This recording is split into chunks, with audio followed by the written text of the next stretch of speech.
খেলা খেলা দিয়ে শুরু, খেলতে খেলতে শেষ। কেউ বলেছিল ছি ছি, কেউ বলেছিল বেশ।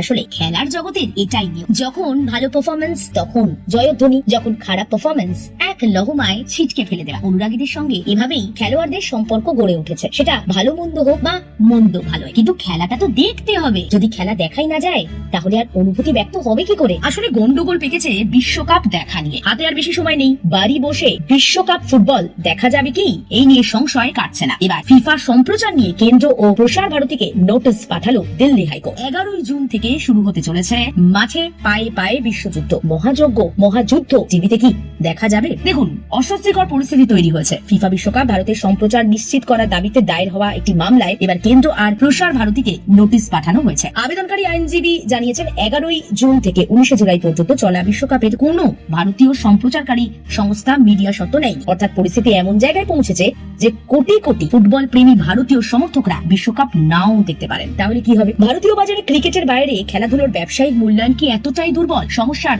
কোনো সমাধান আপাতত হয়নি। বিশ্বকাপ সম্প্রচার না হলে সংবিধানের 14, 19 এ এবং 21 নম্বর ধারা ক্ষুণ্ণ হবে, কারণ তথ্য পাওয়ার অধিকার এবং পাবলিক ব্রডকাস্টিং প্ল্যাটফর্মের মাধ্যমে অনুষ্ঠান দেখার অধিকার এর সঙ্গে জড়িত। সহজ কথায় আপাতত ফুটবল শুধু খেলা নয়, অ্যাক্সেসের প্রশ্ন হয়ে দাঁড়িয়েছে। সমস্যার সমাধান হবে কি এখন সেটাই জানতে চান ফুটবল প্রেমীরা। টি-20 ক্রিকেট মানেই রান রান রান, মানে একটা সময় মনে হতো 20 ওভার মানে কত, 120 বল, সেখানে হয়তো 180, 90, 200 রান ঠিকঠাক। এখন তো সেই রানটা 200 গন্ডি টপকে 230, 40, 50, 260, 70 করেও নিশ্চিন্তে থাকা যাচ্ছে না।